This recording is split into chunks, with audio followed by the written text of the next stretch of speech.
جب قوم نمازیں نہیں پڑھے گی، جب قوم اللہ تعالیٰ کی نافرمانی کرے گی، تو پھر وائرس نے تو آنا ہے نا، پھر وائرس نے تو آنا ہے، پھر بیماری نے تو پھیلنا ہے نا۔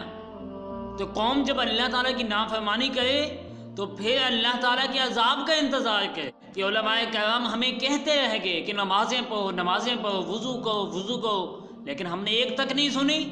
آج کرونا وائرس پھیل گیا نا، اب تو پھر ڈاکٹروں نے بھی کہنا شروع کر دیا کہ 5 وقت وضو کرو تو اس بیماری سے نجات ہو سکتی ہے، اس کے علاوہ کوئی حل نہیں ہے۔ اور مسلمان کے لیے فرض ہے نماز، اور نماز کے لیے ضروری ہے کہ ہم باوضو ہوں۔ نماز تو بیماری میں بھی فرض ہے، تو اس لیے یہ اللہ تعالیٰ نے ایک ایسی نعمت ہمیں دی ہے جس سے ہم بھرپور فائدہ حاصل کر سکتے ہیں بہت ساری بیماریوں کا۔ یہ وائرس جب آپ چھینکتے ہیں، ناک میں جو آپ کے خلیے ہوتے ہیں ان میں رہ جاتی ہے، اور آپ کے چہرے پہ یہ وائرس رہ جاتی ہے، آپ کے ہاتھوں پہ یہ رہ جاتی ہے۔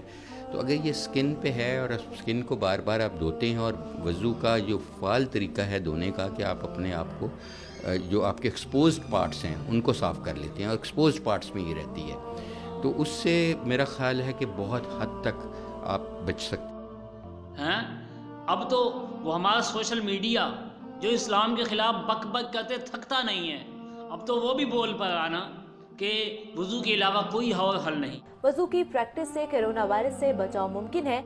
آئیے میں آپ کو ایک دعا بتا دیتا ہوں، انشاءاللہ عزوجل روزانہ 3 بار پڑھنے سے اس بیماری سے نجات ملے گی۔ یہ دعا ہر طرح کی تکلیف اور وائرس سے بچنے کے لیے ہے کہ اللہم عافنی فی بدنی، اللہم عافنی فی سمعی، اللہم عافنی فی بصری، لا الہ الا انت۔ اور کوشش بھی کیجئے گا یہ دعا بہت سارے دوستوں کو سینڈ کر دیجئے تاکہ بہت سارے لوگوں کا بھلا ہو جائے۔ اس ویڈیو کو لائک، کومنٹ اور شیئر کر کے ویڈیو کو وائرل کرنے میں ہماری مدد کریں تاکہ بہت سے لوگ اس سے رہنمائی حاصل کر سکیں۔ جزاک اللہ خیرہ۔